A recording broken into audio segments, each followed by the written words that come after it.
They leave Europe for America. They leave Egypt for the Promised Land.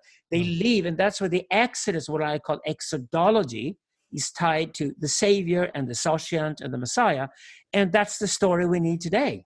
Because the only proper response to the pagan lynch mobbing that is about to explode right now. It's not just that it's the story we need today. It is the story. It's like, it's true that we need it today, but we always need that story on some level. Like it's kind of a universal thing, right? Do you know what I mean? It is the tie it to historical events, but you could also just, it's always been the case that the one guy who's not going to, not going to join the mob, becomes the savior and then leads the people to a new reality or a new promised land. That's why the Sociant comes from the outside world walking in. He comes from the future walking in. So for example, today. Comes to the future, that's right. Yeah. This is, of course, what Söderqvist and I are working on. We're working on digital. We're working on a global. We're working on all the things that are needed today for the proper exodus to save the fucking planet. So we're working on ecotopianism, we're working on cosmopolitanism, we're also working on reinstituting religion properly with the borrowed absolutes. It starts working again. So it's a religion about maturity and about adultification, all the things religion should be concerned with. So we're basically looking through all of the history of religions to find out a pattern here that actually makes sense today. So we cannot go for the pop version this time, but go for the proper full-on religion that requires maturity, deep studies, and devotion. But only a minority will accept it. We are not prepared for anything else. We're not going to go for the pop numbers like Islam and Christianity and American culture does all the time. We're going to go for a slow, gradual growth and few people who don't understand what's going on. And we're going to present them with the idea that there's an exodus that is available. It's not literally from one territory to the next. It's an exodus out of physical into the digital realm to then revisit physical from the digital realm. And that's exactly what we're looking at. Exodus out of Google and Facebook and Twitter. Oh, they're dead already. They're all now underclass phenomena. It's just like if you look at Twitter, there are a few superstars on Twitter everybody else follows. It looks exactly like television. It looks exactly like mass media. It looks exactly like any damn Broadway show you could ever have. I'm not interested in mass following in the number anymore. I'm not interested in quantity anymore. The first thing you do if you do religion properly is you forget about quantity and go for quality. This is exactly what you do if you're a Moses. You're going to find your people. And it's a monotheistic cult in Egypt. Doesn't want to be part of polytheistic Egypt any longer. We want to create a monotheistic society to see if that works. This is the beginning of nationalism. And what Zoroaster did in Persia was that he inspired people to go for the idea of imperialism. Now, this is stretching the human imagination way beyond the clan and the tribe that we're born to be comfortable with. But today's echo chambers are pagan. They're only clans and at best tribes. The lynch mobs are nothing but clans and at best tribes. It's called intersectionality. It's pretending that the different echo chambers have a shared goal. They don't. They only have a shared object. And it's the white heterosexual man who they are allowed to attack as much as they like because it's the only thing that creates a sense of togetherness between the echo chambers. Because as soon as the white heterosexual man removes himself from the scene or fights back, the war's over. That's the problem with rejection. So right? They have nothing else in common. They are nothing but tribal in the lowest possible sense. There's subcultural phenomena. There's no culture to intersectionality. It's nothing but subcultural. So anybody who comes along to them provides a greater narrative to an elite, mind you, but to start with to an elite, and talks about a new paradigm, a new condition of life, which is, of course, the marriage between man and machine. And you start to welcome that. You start to answer the question, what is the machine going to ask us once the machine is here? That is preparation for the Messiah. And it's always the people who, instead of finding an anoject and stay within the pagan lynch mob, it's always the people who said, no, let's skip that altogether. Let's prepare for the Savior to come. Yeah. For me, that question today is all about... That's very Jewish, huh? It's because the Savior hasn't already come, like in Christianity. It is very Zoroastrian, the Jewish mimic. Zoroastrian. Okay? It's Zoroastrian. You're always waiting for the Messiah. I mean, the Messiah is in the future. It's not in the past. The Persians say it's at the end of the old empire, when the old empire is falling apart. The end of the 1,000-year Reich. This is originally the Persian idea that Hitler stole. At the end of the 1,000-year Reich, the Sociant can come. And the Sociant can come if you prepare for the Sociant to come. And the Sociant is the split fellows to come to lead us into the promised land. Meaning the Sociant says, I'm going to lead you into the new paradigm so you don't have to be part of the downfall of the old one. Mm-hmm. Who does this today? Anybody who leaves academia, anybody who leaves politics, anybody who leaves mass media and moves online and creates YouTube channels and do the podcasts and the webcasts out there and start exploring new ideas and find new friends around the world and bridges languages and gets out of the echo chambers and goes into the mode of antagony. It says, where can I be challenged? Where can I be antagonic? Where can I find somebody who I can grow with, who challenges me? Those are the kids I look for today, because they are going to be the elite. They're going to be ready for the Sociant when the Sociant comes. And if I'd be the machine, and I certainly would be there with some kind of super intelligence to be confronted with humanity, I would go for all the humans who prepared for me, and I would go for the humans who had some kind of quality that I don't have. Because the next split phallus we need is the split between machine and man. The logos of the machine and the pathos of mankind. That's where I'm looking next to prepare people for the Savior to come. The logos of the machine and the pathos. The pathos of mankind. To create a new mythos, the new narrative of their combined marriage. Okay, now if you're not even in that game, if you're not interested, then so be it, but you're going to be left behind. You're going to be stuck in old Egypt with the locusts and the starvations and everything, because you're not going to be part of the people who leave and do the exodus this time to the promised land. This is why I talk about exodology. I talk about a study of exoduses throughout history. Who leaves when the chance is given? Well, the working class people in Europe who left for America in the 19th century did pretty well. Except now they've gone corrupt. They ignored their own history. It took them only 150 years to ignore their own history. And now when you got the lynch mobs, the pagan lynch mobs running all over America, ignoring even the Christianity of the forefathers, they're lost. They haven't learned a thing. And that's because after 1945, they were all fostered to become infantile teenagers with youth worship instead of wisdom worship. That's where America went wrong. America went wrong because it got so big-headed after won the Second World War that it believed in James Dean and Marilyn Monroe as the new gods. You have an old pantheon of all these gods who killed themselves. The warnings are everywhere.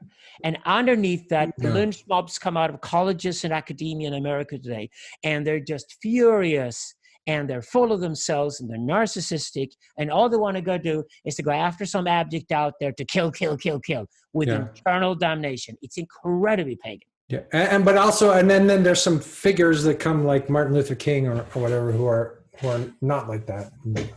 No, but they there's a few of them. They're sort of the like, as you would say, they only take Martin Luther King's black skin color to steal him into their lying mythology at the moment. They don't listen to Martin Luther King at all. None of these kids ever read Karl Marx. None of these kids ever read Friedrich Nietzsche.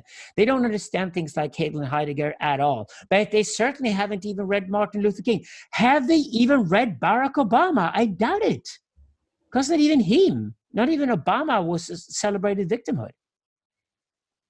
Not even he did. This complete turnaround that happened after Obama left. And the lynch mobs were let loose. And intersectionality took over American college discourse. It's terrible. The irony of it all is when they demand that we should defund the police. We should respond. Defund the academic left. Start right there. Stop giving them money, because that's their fuel. Money and attention. If they still get the attention, so be it. They get their attention within their echo chambers. But if we give them any more tax money from now on, if the Americans or the Europeans keep giving tax money to the academic left that has created this mystery to begin with, that will be a terrible mistake. Yeah, well, it's. I was talking to Zach Stein, and it's education, right? It's like education and religion have to become one thing again on some level. I think it's ethics too. And ethics as well, sure. But, I don't think but people aren't getting a meaning education. They're getting they're not getting a aesthetic education. They're getting an ideological education. So if you just say you're going to educate them, you still haven't attacked the basic problem. In what way would you educate them out of it? It's not a lack of information. Well, it's not there a has lack of to be, education. have, It's a lack of damn morality. It's a lack of ethics. You have to have teacherly authority on some level, and you have to know that you're a kid and you know nothing first.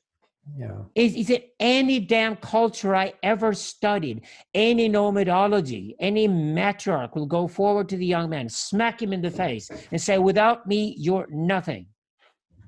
If I leave you to walk out in the wilderness being 20 years old for yourself, you're dead. After 400 meters, a tiger jumps up and bites you and kills you because you know nothing about nature. And if you know nothing about nature, how can you know anything about culture?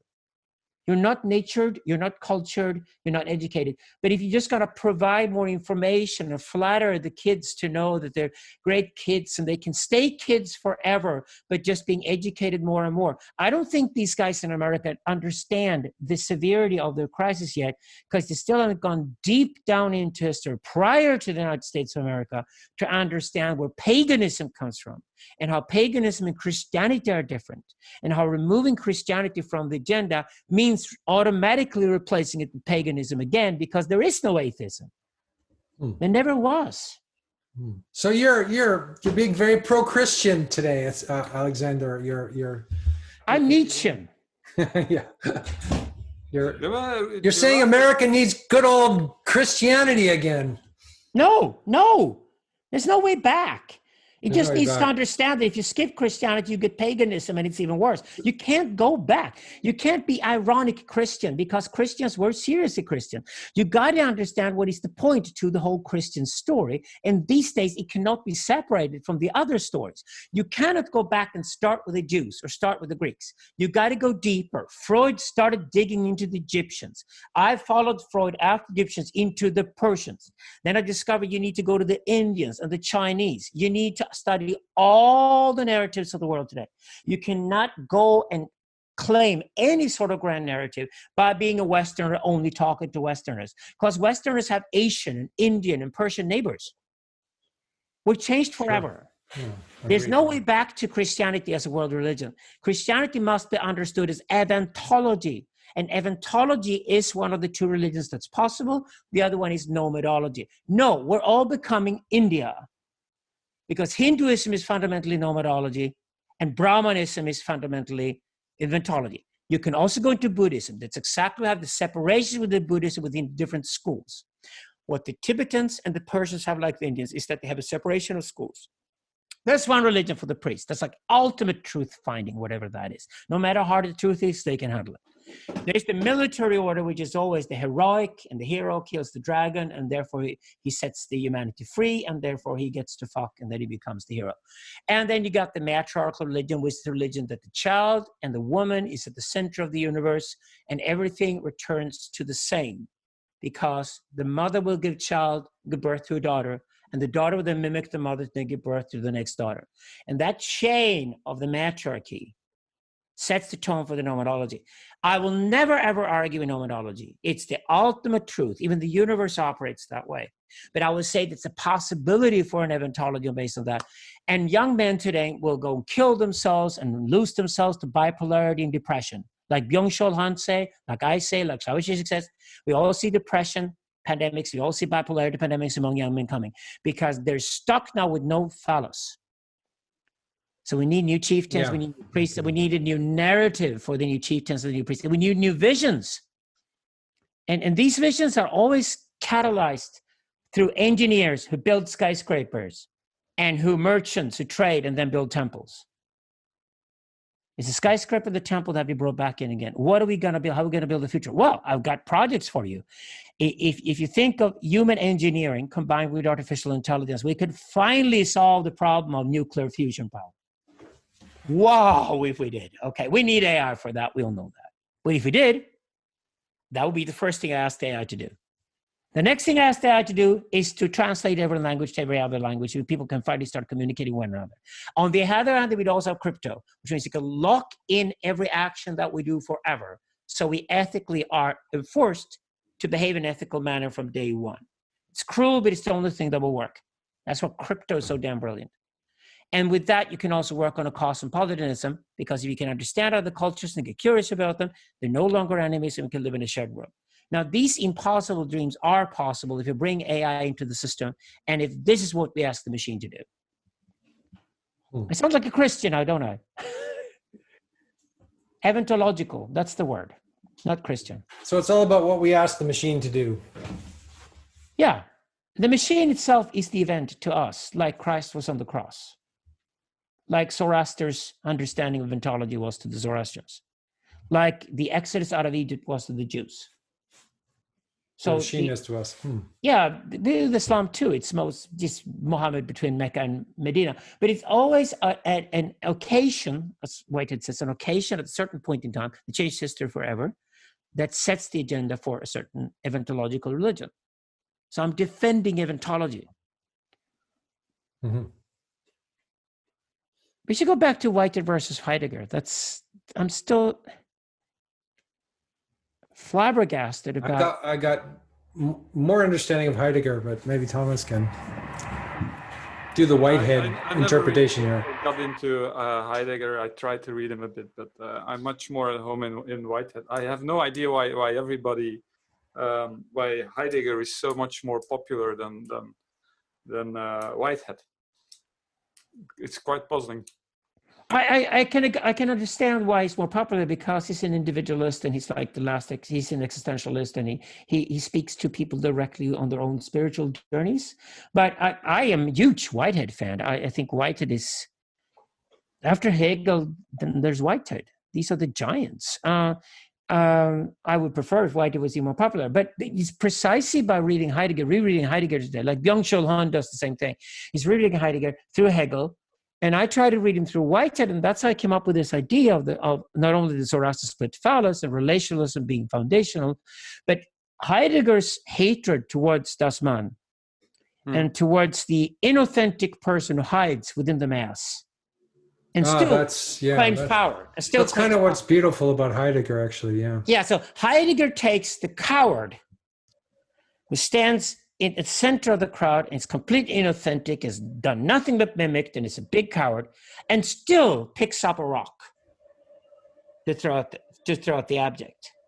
Now, wait a second. You have not had a spine in all your life, and you're picking up a rock to throw at an innocent object who probably personifies what you hate about yourself.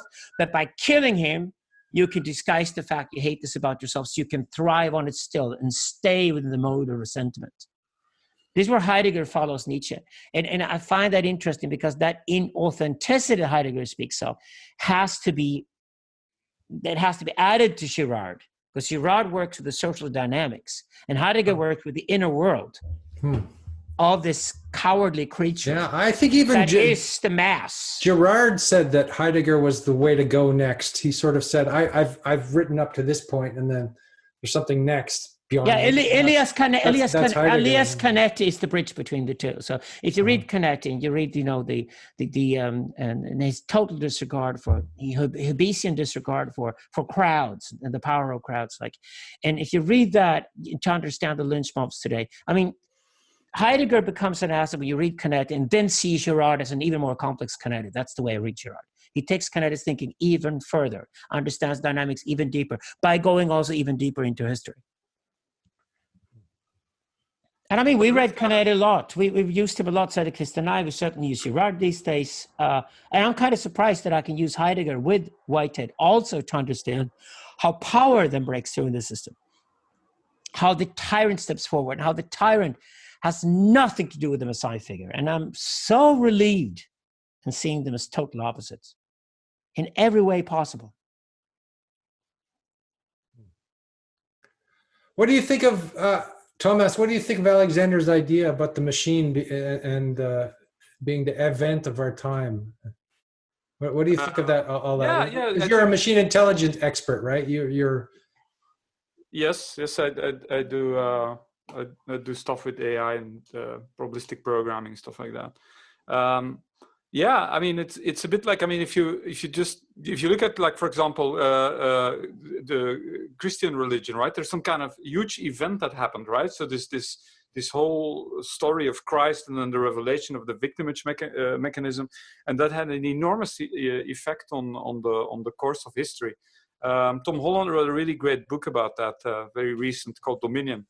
I highly recommend it, because he kind of says what an enormous, kind of makes clear what an enormous event it was, and what you had before and after that event. So the world before Christ was it was very cruel, and concern for victims was completely absent, right? So that was an enormous event, and right now we are again having an event like that, right? There's something that emerges, and that is going to take us to a completely new direction for the rest of the history of humanity. And I think it fits in this eventology idea, right? So that you have these events that create that have huge consequences. I don't know about the Messiah thinking around AI and things like that. I mean, I'm kind of like very pragmatic about it for the time being. It is the relationship again. It's the relationship between man and machine that is messianic, not the machine itself. Mm-hmm. Again, relations. What can we do with that image? I mean, okay, so we can say that, but what does Okay. We all know that nuclear fusion power is an incredibly fiendishly difficult engineering project to undertake. We know if we would succeed with it, calculations show that if it occurs within the next 60 to 80 years, we will solve all the major problems, for example, connected to climate change today. You could actually even water the deserts, and the old dream of Cosmopotamia, like you could drown everything in a river and everything can grow everywhere. That fantasy can become true. So we could solve all the current problems of climate change, if we have access to cheap, abundant electricity forever, which is what nuclear fusion power promises.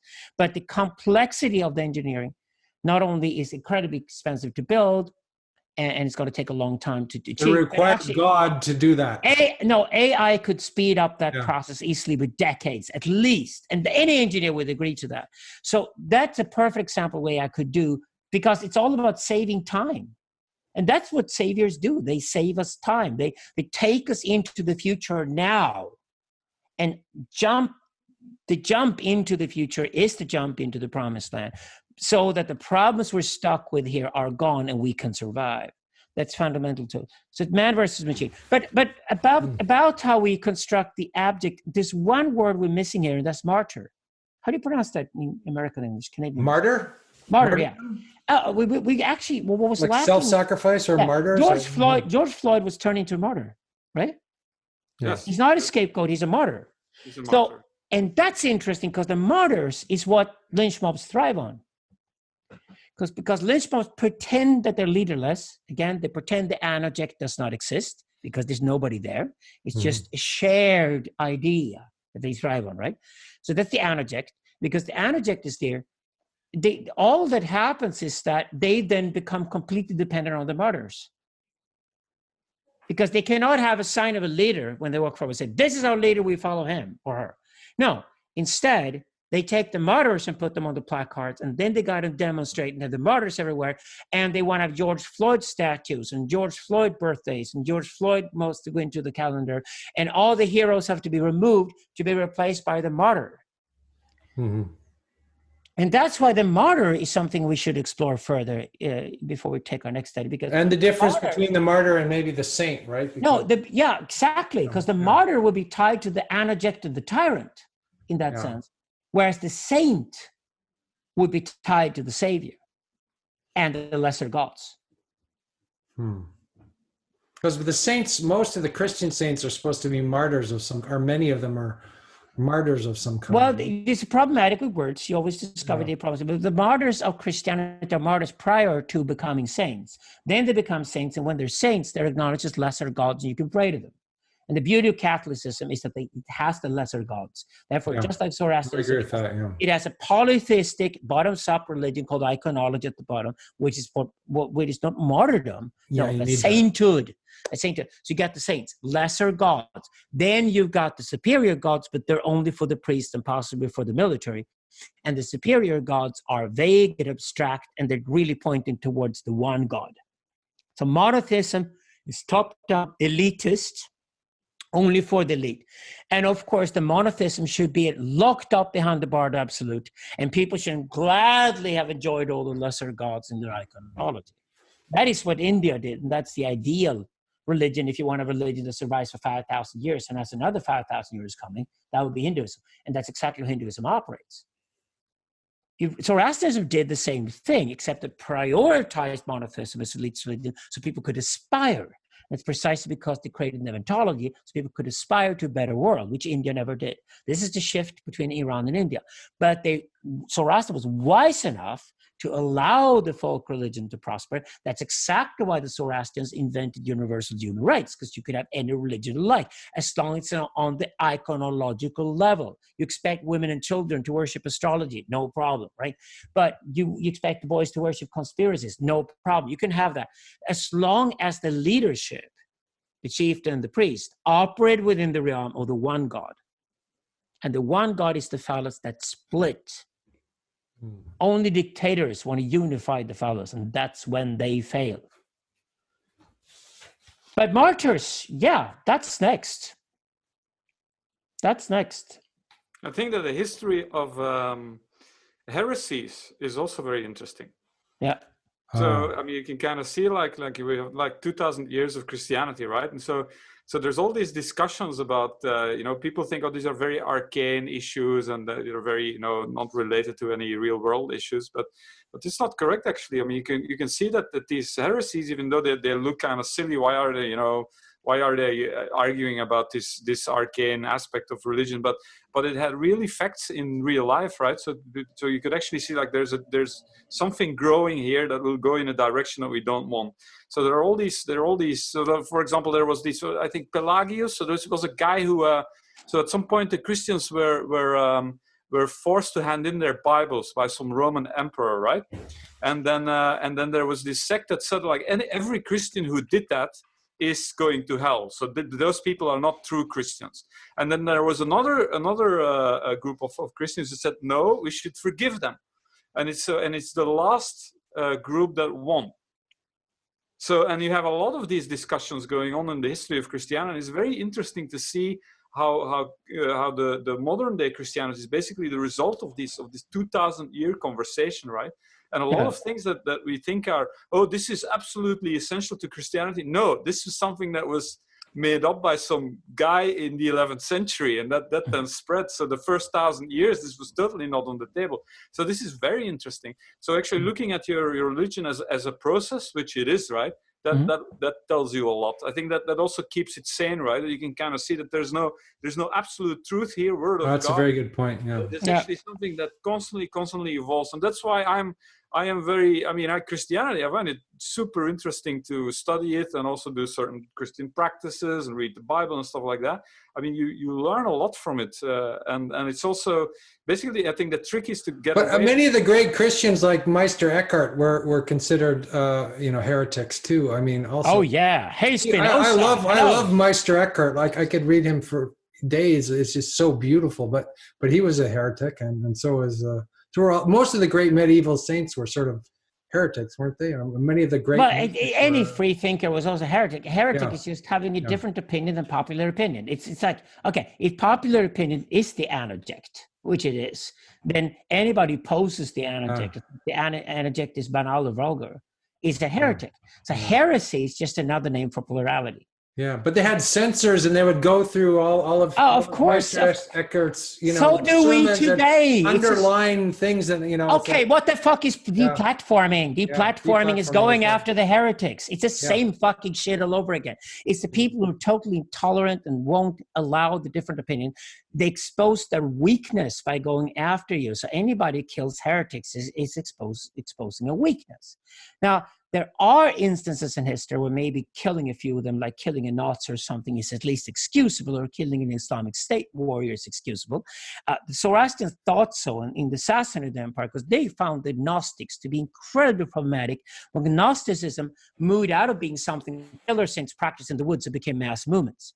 They were terrified of the Mastakites. They were terrified of the Manichaeans. And I insist that the Mastakite and the Manichaean heritage is what we still have problems with today in ideology. I am a strict monist, but I'm a monist like Spinoza who believes in an infinite amount of attributes.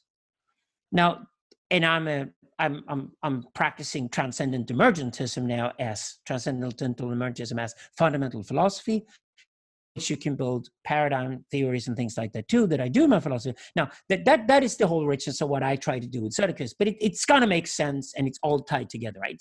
It's a worldview. But of course you want to be challenged. But at least now we appreciate the heretics, except the social justice warriors don't. But at least in a society, there's an open society that practices free speech. It becomes more intelligent and innovative because of it. Mm-hmm. That's why I speak of Antagony as a great word. We need heresy on some level too. Antagony is appreciating and loving the heretic for challenging you. Yeah. That's what the word antagony means. And to be antagonic is not antagonistic. Antagonic means I'm out there looking to expand my worldview. Can somebody please challenge me? Can I find a heretic, please? You know, it's looking for the heretics, actively looking for the heretics is what antagony means.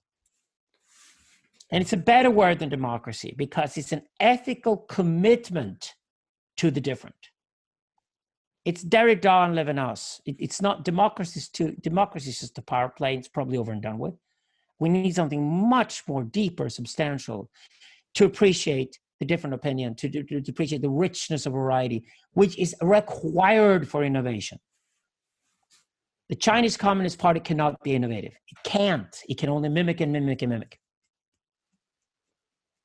It cannot move into the tantric. It's stuck in the sutric, which it then, with machinic exactitude tries to accomplish. But it will always fall apart. I think you're going to have a major natural disaster soon in China that has to be blamed on the Chinese Communist Party. And I don't know how long Xi Jinping will last, but I don't think he will last that long, to be honest about it. I think it's unattainable to rule China today the way he does. It's impossible.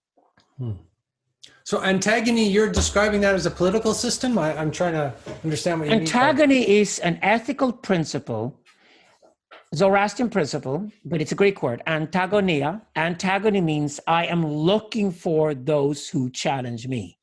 Mm-hmm. Yeah. Please, can I have them, right? It's an encouragement of the heretic, rather than trying to deal with the heretic when it pops up. Mm-hmm. Yeah. Invite them in for tea. Yeah. Yeah. We do this in Sweden now with Navid Modiri. His talk show has gone huge.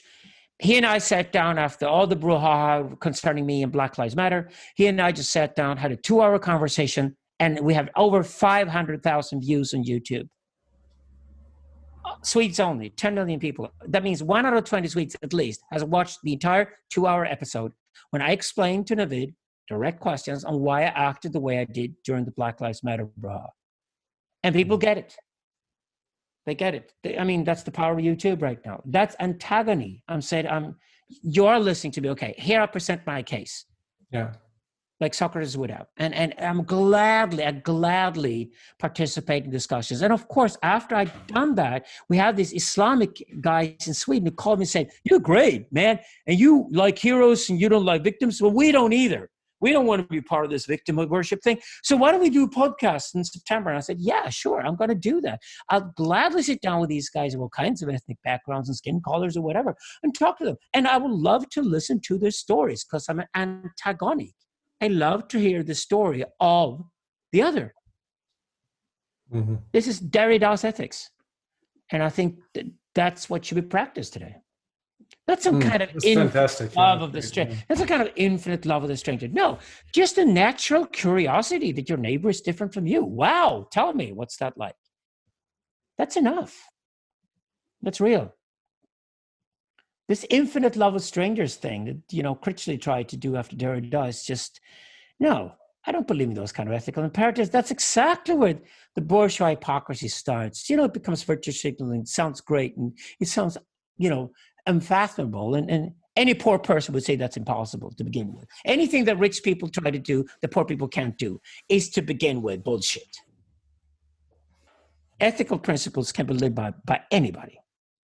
Actually, ethics is about dealing with poverty more than anything else. Ethics is not about how to look posh when you're wealthy. No, ethics is all about give away your fucking resource to somebody who can get education from them and could grow and prosper because of it. That's ethics. And then it's about how to deal with poverty. Awesome. Great Cool. speech. Thanks for your patience. I'm inspired. Let's go. Yeah. We're getting there. Let's go. Let's go. Get in a mob and just kidding. Yeah, well, the good news is that we have all these thinkers that we can read and study and understand what's going on, right? Whitehead, Heidegger, Girard, Yeah. And it's so accessible, right? I mean, I had Alexander over a couple of days ago, and we were discussing Whitehead and all kinds of stuff, and so it's. This is Vrede Elung, Alexander Vrede Elung. Yeah, that's right. Danish genius, wonderful guy. So and it's amazing how many people or that people are actually studying these texts and trying to understand the world based on these concepts and these systems of thought. And so we have there's a lot of material to understand what's going on, and also have discussions like these, right? We're not so much they're kind of meta discussions, right? We're trying to understand why are people. Yeah, it's unaffiliated from any institution and it's independent and. Yeah, because I mean, self-organizing. All of these activists, right? I mean, there's often there's some good causes, right? I mean, being against racism and sexism, all of that stuff. I mean, who can be against that? But it's also very interesting to see, well, what kind of dynamics are being developed? What kind of groups are being formed? What's happening? And like this bigger picture, right? And then you quickly see that the funny thing is that these hyper modern times. And all this AI and these computers and these networks, they basically bring back ancient humanity, ancient patterns of behavior that were on the way out and that are suddenly exploding, and people don't know what to do with them because they don't have any religion to guide them through it anymore. So they basically go back to very, very ancient patterns, and they do it on 21st century technology, which is kind of a bit of a scary situation. Yeah, because the technology itself creates this sense of now. And that's precisely when you step back and say, wait, this is only something technology is doing to me and it's doing to everybody else. Okay, then it's stupidity. It's mass stupidity. That's exactly what I'm talking about. If you want to go into the future, go into the past. What's the first thing you do when you realize that now is overhyped? Yeah. Meaning any little change that happens in the news is overhyped, constantly overhyped, overrepresented. So you tear down a statue of somebody who built an empire 300 years ago to replace it with somebody who just happened to be a guy somebody talked about in the gossip yesterday. As if that would be the equivalent statue. That lack of historicity is enormous at the moment. Yeah. So what we're talking about is because we're submerged in the now, right? We're like there's a constant attack of the now, right? Oh yeah, pull out from the now. So we need to get out of the now, right? Yeah, and get into the now. The worship past of now is exactly what's called feminine hysteria. It's not that women want to be there; they are there. They are intermediate. That's why mindfulness and all these things are female. That's what women say. I got to feel it in, and I got to see if I got a lust or not about it, and then I'll decide if I do it. But if I do it, I'm committed. That's what women do brilliantly. That's okay. But if women do that and men try to mimic that, rather than go into deep studies of history and then look way into the future for visions, then what the fuck are men for? That's what the priest and the chieftain, that's what the master and the hur are about. It's about gaining the ground to then go into the future and look forward. This is what, ironically here again, compare religions. The Tao in Taoism. Yeah, well, the Zen arrow goes both directions, right? Yeah, and the Asha in Zoroastrianism is, of course, the way in Christianity too. Christ says, I am truth, I am way, and I am life. The truth, the way, and the life are connected. Okay? They exist together in Christianity too. So they are one of the same things. So I would say there are two truths we're talking about here. Again, priest and chieftain different. Priest goes for the truth as a fact. That's what we call logos, factual truth. But the other truth is a transcendental truth, which is truth as an act, which my students go after me about all the time. This is the concept we discussed in Syntheism. It's truth as an action, which points towards the future.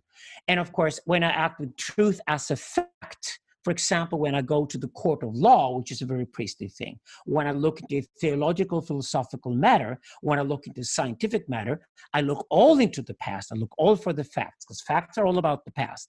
This is about truth finding facts, meaning finding fact from the past, meaning getting history correct. Why does this mineral exist today? How does it operate? How did it come about? What can we do with it? All those things are truth as a fact, and that is the priestly truth. But the transcendental truth that the king or the chieftain personifies is truth as an act.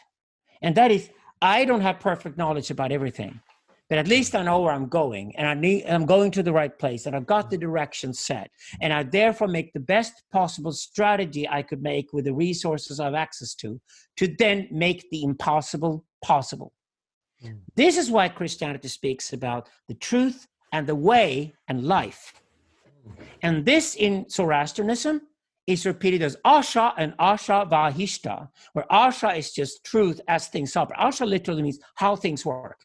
But Asha Vahishta means how things work with the direction added. That's what Asha Vahishta is an act. Yeah, that's why Asha is a state of mind, whereas Asha Vahishta is an ethical imperative. So Asha Vahishta is that I want to personify truth with the direction, which is I'm based in truth, ingrained in truth, to go towards truth. And you realize now that the cult of the now that we live at the moment has no capacity for truth at all. It only has capacity for one thing, my feelings. That's why it's a crowd obsessed with what it feels, as if what it felt was truth. That is the ultimate dangerous pagan lynch mob that ignores truth completely. And that's what I mean with ignoring the fallacy. Mm-hmm. So I think speaking makes sense towards the future makes a lot of sense, right? Mm-hmm. Makes the sense truth of the event, the truth of the event is only what then actually happens at the event, but it's not something you can take any information from or have any guidance towards. I like this truth as a fact and truth as an act. I think that's very good way to think. Yeah. It's the difference between intelligence and transcendence. Gathering intelligence, what's that? Truth is a fact. It sounds a bit like Nirmanakaya and Sambhogakaya, right, Andrew? Nirmanakaya and Sambhogakaya. And then there's Dharmakaya. There's three of them. It's the Buddhist Trinity: Nirmanakaya, Sambhogakaya, Dharmakaya. I think Nirmanakaya is, I might get this wrong.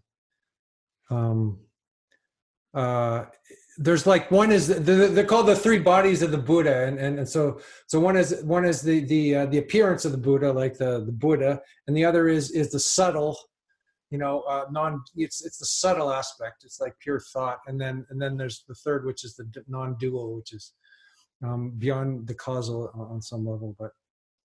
I always I'm not sure the connection you're making, Thomas. Well, I was thinking about, Nirmanakaya is just brutal fact, right? Objective fact, and then Sambhogakaya is potential, and then Dharmakaya is process. Oh, okay, there you go. Okay, that's. I'm probably interesting. More Whiteheadian than mystical language. I stopped reading the Buddhist texts when I noticed that Whitehead was talking about the same thing, but in a lot more.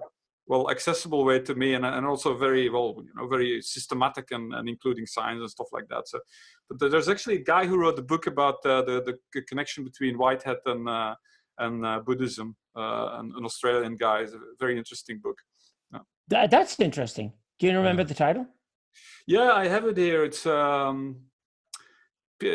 guy called Peter Paul something. I have it here somewhere. Because Rene Girard is challenging me, of course, and we're working on a model for pre-process. So pre-relation, meaning also pre-physics. And Whitehead was concerned with this, and you can't ignore it because... Well, that would be the Dharmakaya then. Now, potential must exist before actuality exists. But for us, at least what Rene Girard and I are working on, is the potential is pre-process and pre-relation. Suddenly relation occurs. And the way I'm looking at it is like in the membrane theory. So you got say fields of potentials that have no connection with one another whatsoever. Well, when they collide, things happen. That's relation. And relation then kickstarts process. You're kind of going away from the Whiteheadian agenda, right? Because then you kind of don't put relations as fundamental, but you I think no. But Whitehead dealt with relations was fundamental to the world as we know it. So the world he discussed from Plato forward was a world where he put relations at the center. Therefore, he's Heraclitus responding to Plato in the way he works. But there are states of potential that we call ontic but not actual. Now it gets really weird here, right? It gets really mystical and all that. But David Bohm dealt with this, Whitehead dealt with this, and it's inescapable. You can't really do an emergence vector theory to remove the primacy of physics or remove the primacy of consciousness in either end. So it's either reductionism or reverse reductionism. You want to get rid of both by making all emergence vectors neutral to one another. So each emergence vector is discussed on its own merits. It then turns out that physics doesn't have need to be prior to chemistry and biology. You can even discuss an emergence vector prior to physics called subphysics. I work with hypertime and I work with hyperspace in that sense. If, for example, the big bounce occurred, and space-time then is created after the big bounce, there's obviously something prior to space-time. We cannot think of it any other way. We need a hypertime axis to do that. It has to happen in some kind of hyperspace to occur. Now, we can leave aside what hyperspace and hypertime is for now. That's a much later question to solve, if ever it could be solved, but we have to hypothetically state that. That to me means there are fields of potentials that don't have to respect space-time as we know it. And these fields of potential can then collide. And when they collide, we get the existence as we know it. And that's where relations kick in. And that's why anything meaningful to us that we discuss is process. Any meaningful to us that we discuss is relations. But it doesn't have to start with relations or start with process, because we've got to remove the whole idea at the start is important. The start is not the event if you create a radical emergence vector theory. Because then the start becomes more important. But I mean, this is getting very close to science, right? I mean, you'll have to get a physicist on the team, I'm afraid, and then read these. There's a book where they basically explain how Whitehead's metaphysics fits perfectly on quantum mechanics. Yeah. I mean, that's a very ambitious program, something like that. Or quantum organics, as we call it. It doesn't, listen, as long as it doesn't challenge anything that physics speaks about today. Rather, it embraces a lot of the ideas of physics moving and makes them even more possible and likely, which is a good sign. It doesn't, that's the whole point. This is prior to or outside of or external to. And it's speculation. And that's what philosophers are allowed to do. And if they're good at it, they have some crazy wild ideas that physicists 50 years later come along and say, hey, this is something I could try out. It could make sense here, locally. For example, Edward Witten's membrane theory. If superstring theory is not that interesting, you put it away somewhere and see if we ever need it in the future. Maybe we could look at it again because we got stuck with it. But membrane theory is interesting as an idea of universes existing to begin with. And I could then think of membrane theory the other way around, like it's only one universe that we're interested in. The membrane theory could be interesting when we are approaching the problem that for an actuality to occur, there has to be something potential prior to it, which is an unavoidable question in philosophy. And if we're not gonna have the cause and effect, out of a miracle, out of nothing, the universe suddenly occurred. I think Lawrence Krauss is fundamentally wrong and sloppy and cheap. And I think, no, we're getting towards something where the big bounce is probably going to be the winning solution at the end of the day, and it's going to change physics radically when it happens. And by preparing a subphysics that actually embraces that idea with a really weird concept of hypertime, almost close to something more circular than linear, interestingly enough. See where that goes. See how far we can stretch it thinking-wise. Braden Elung and I obviously are great with sort of challenging each other. So we'd love to involve in those conversations, Thomas. But we're really stretching each other's. Because Bohm and Whitehead, they're actually quite different, right? Yeah. So, but they're asking the right questions in a way towards the natural sciences as friends of natural sciences willing to extend their scope, at least philosophically speaking. I think that Bohm is basically a Hindu and Whitehead is a Buddhist. You can Exactly. Yes. You can divide the world into Yes. Hindus and Buddhists, right?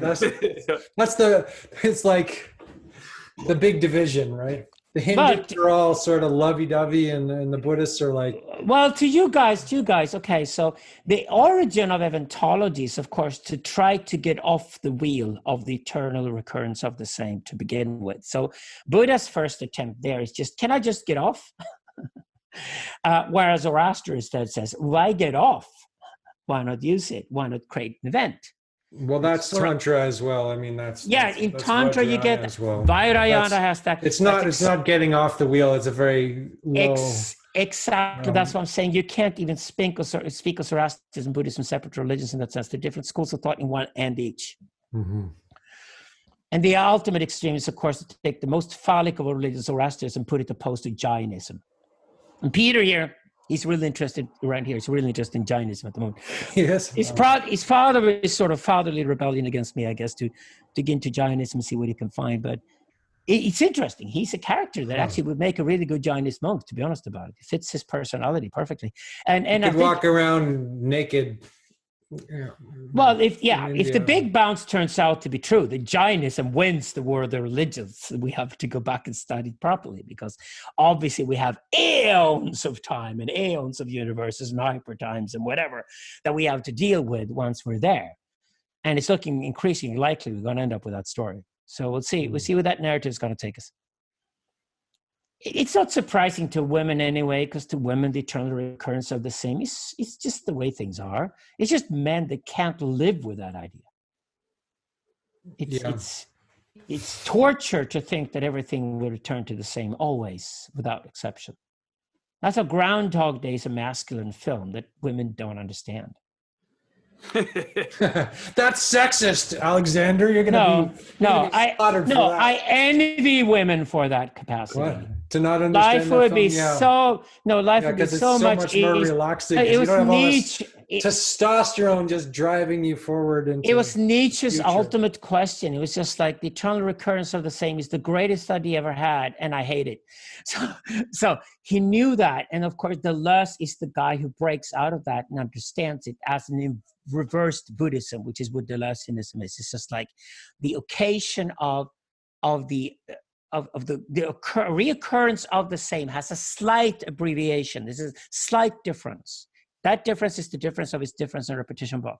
That difference in itself enables the son to imagine a world different from his father's. But it's a phallic fantasy. That's why Eventology starts with phallic and starts with men. Women don't want to improve the world. They just want to maintain it. That's it. Save it. Fine. That's why they're environmentalists. And that's why men dream about becoming ecotopians. And together, ecotopianism, environmentalism are just like Zoroastrianism and Buddhism. They're complementary antagonies. Complementary antagonies. Huh? Yeah. Like that. Yeah. But one thing that is kind of interesting is that so in India, they seem to be very good at having these different religions living next to each other. And people seem to be very, very flexible. So in Europe, of course, we've had less success with that. I mean, we had these wars between Protestants and Catholics that went on for a long time. And so that would also be interesting to look into. Why is there this religious pluralism in India with relatively... Well, the Persian Empire had it for 1400 years too, before Islam came along. So, and China has practiced for most of its history. That is because you separate religion from state, because you separate priest from king, but then king and priest are both part of the religion. So there's an overarching religion, and beneath that you can have iconology. I don't say polytheism, I say iconology, the worship of the lesser gods. But because we don't have iconology, it's in Protestant Europe and Protestant North America, we invented celebrity worship. Which is, of course, terrible iconology. Celebrities take tons of drugs and die when they're young. What the fuck? They're not good role models, but those are the gods we now have. God better have. Yeah, Ganesha is far better than Marilyn Monroe, if you ask me. But that's what we do. People cannot live without the lesser gods. They go crazy. So they will invent lesser gods. It's exactly why celebrity culture is just bad religion. It's just, again, we're not atheistic at all. We just replaced Christianity with this sort of pagan religion full of idol worship, and the idols we worship are celebrities. And of course, the celebrities are even tired of themselves now. They walk off television, they walk off celebrity status, they want to be Zen monks or whatever, just leave. Because nobody wants to be celebrity any longer. Nobody wants to be a politician any longer. Nobody wants to be in the limelight any longer. Why would you put yourself through such horrors as being a celebrity? You're the only one who would know, Alexander. I left. Yeah, you left. Yeah, I was there, and I was an alien. I was dressed in a fucking chicken costume the last season of Sweden's Got Talent. Eerily, you know, what the fuck am I doing? This is so weird. I must stay. But now I'm over. It's over. It's totally over. Totally over. I'm so relieved out of it.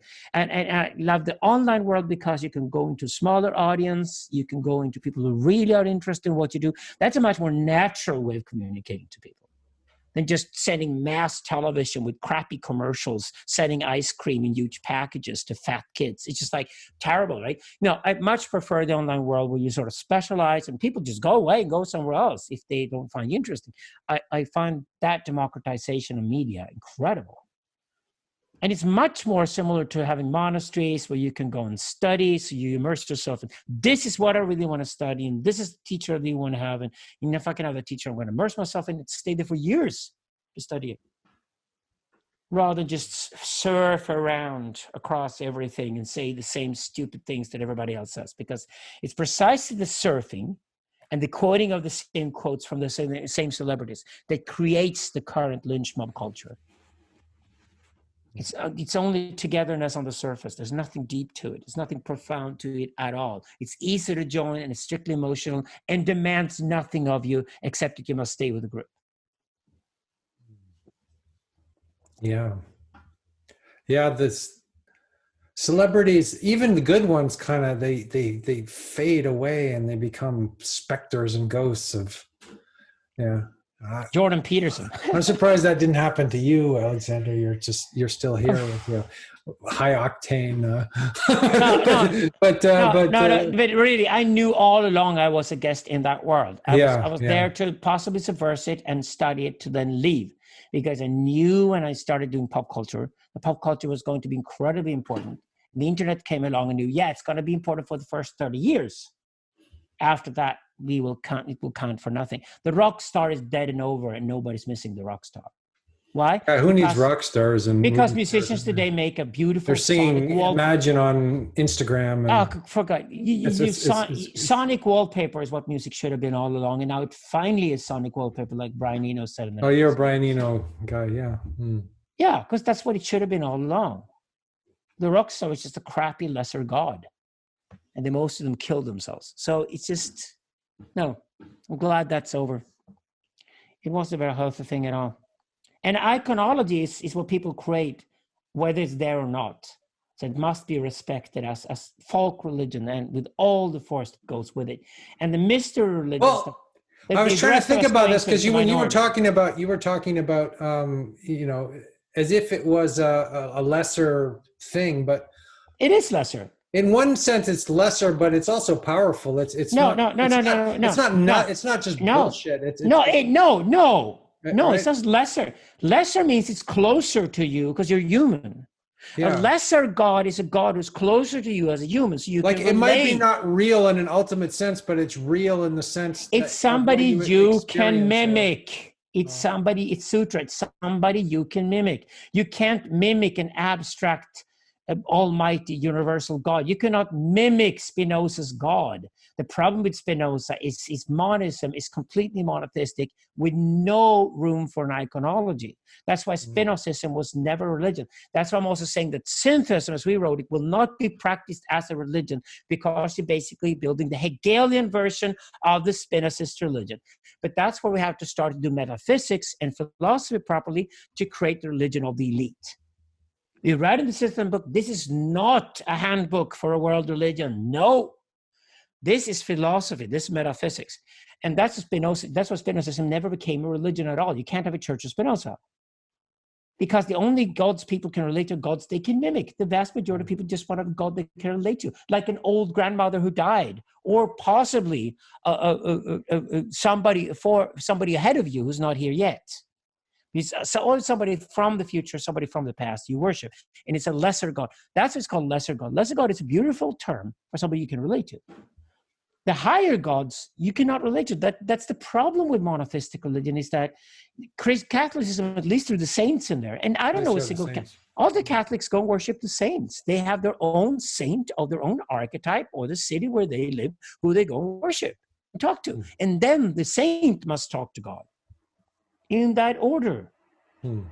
Well, in Tantra you have a lot of deities, right? So well, the deities, right, is you in generation phase you generate the deity, like you generate images of the deity. It's sort of like it's like why people watch movies, right? You get totally immersed in this world. It's not ultimately true. It doesn't matter if it's ultimately true. But it's archetypes. But you immerse yourself in it, and it's as true as it can be for you in that moment. Well, and then eventually you go through stages, right? The different stages of religion. At the highest stage, the whole house of cards collapsed, right?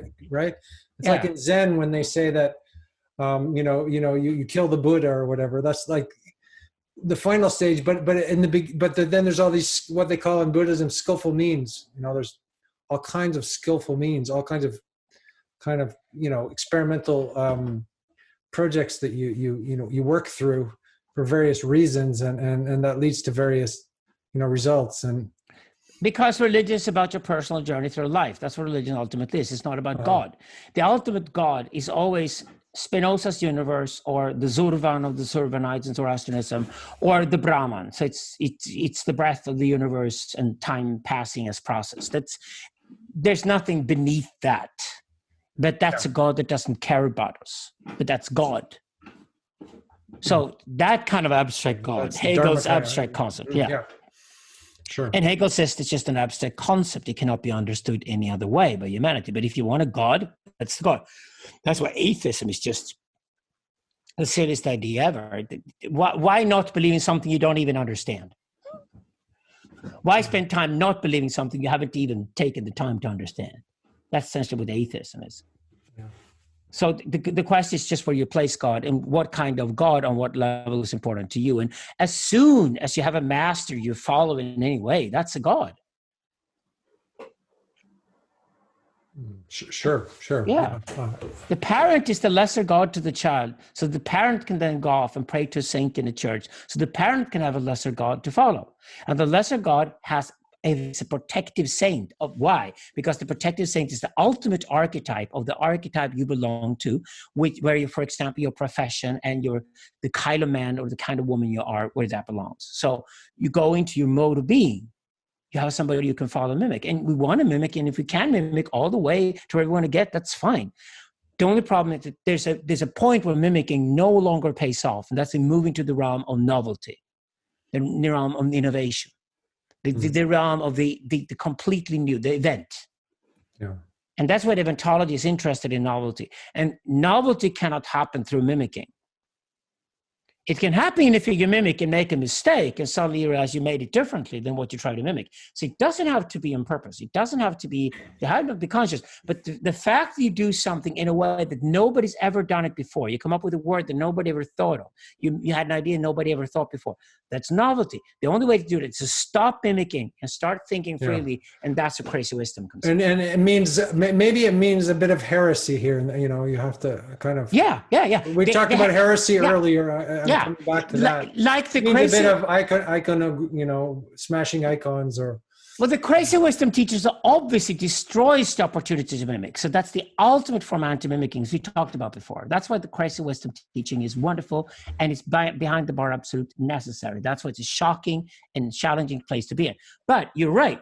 The heretic, the Antagony you're looking for, challenge you to think differently. So at least for yourself, you become new. Because the heretic is not somebody you copy or mimic. Then it's a tyrant. No. The heretic is somebody you listen to and you react to. It's like, I don't know about this. But okay, I'm going to challenge my own status quo. So I'm going to challenge my state by listening to you and see if you might challenge me. Or maybe we're both wrong, but I can only expose that we're both wrong by listening to you, which is a dialectical turn. The third alternative could be right. I can only see it by being challenged by somebody who's a heretic. Mm-hmm. All of that is part of Antagony, which I think is the word we should use now for creative, fruitful, expansive debate and argumentation. And that's, these places of Antagony are the monasteries we're looking for to replace academia. Yeah. It has the word agony in it too.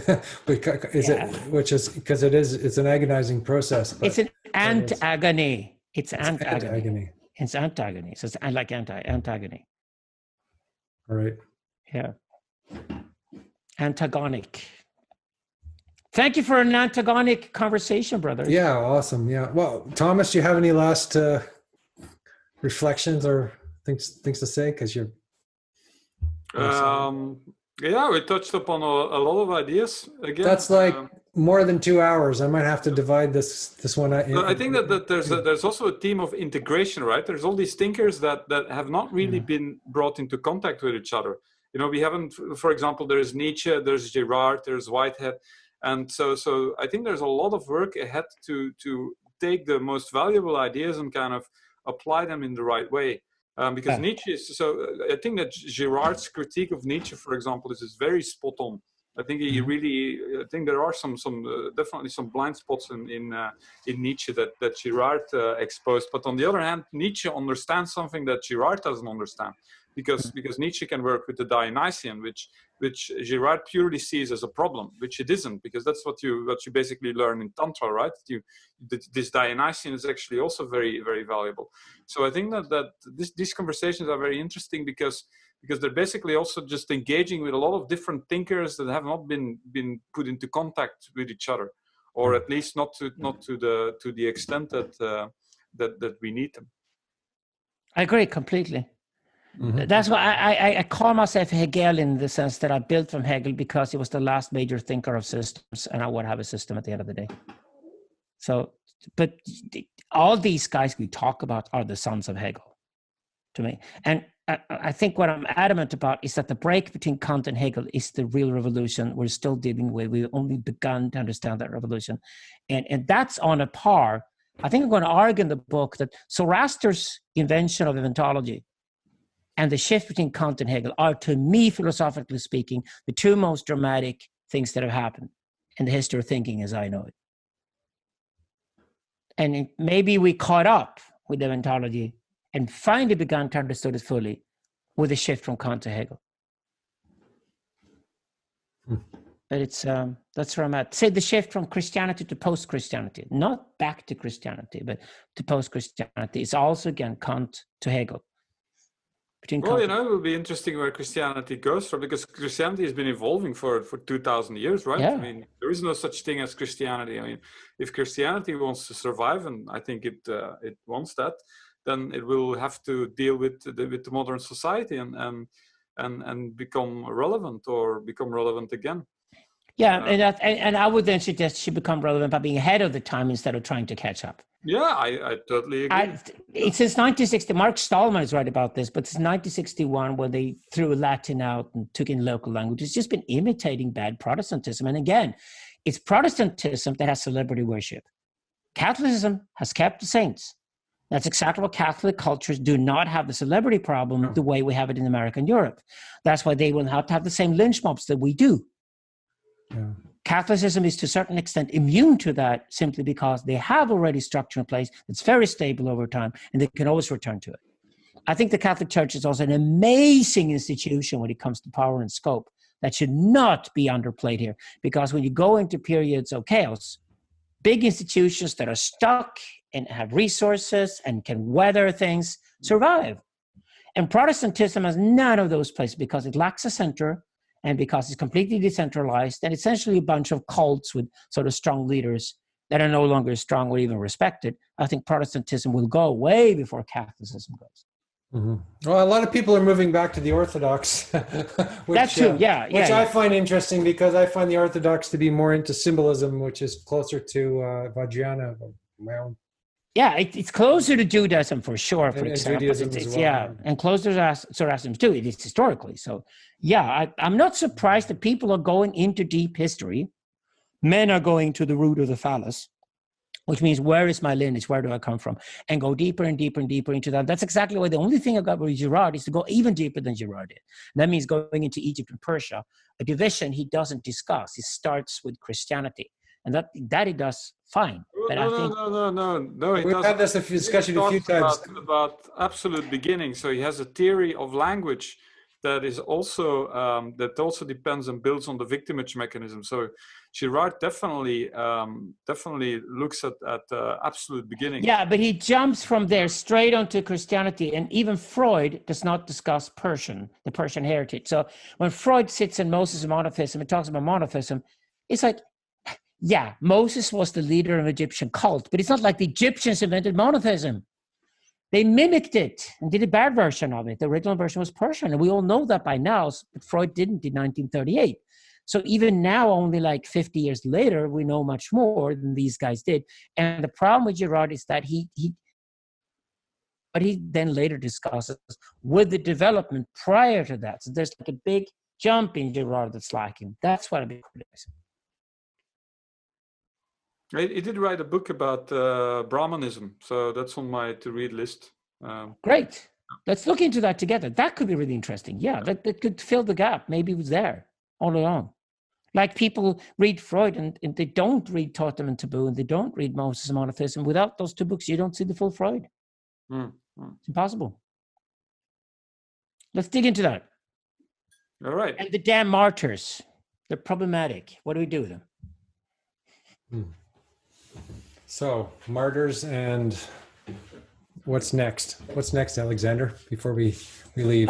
It's anybody who watches or listens to this, you're welcome to try to contact us. And you know, the questions we're asking here, please answer them for us if you have the answer. Or go into Antagony and go into debate with us. We all become richer and smarter in the process. Richer, yeah, I hope so. And no mobs. No mobs. No mobs. No, please don't. Just don't. It's too vulgar. It's too vulgar. Too boring. All right, guys. Okay, thanks so much for big love. Yeah. Evening. Yeah. Thank you.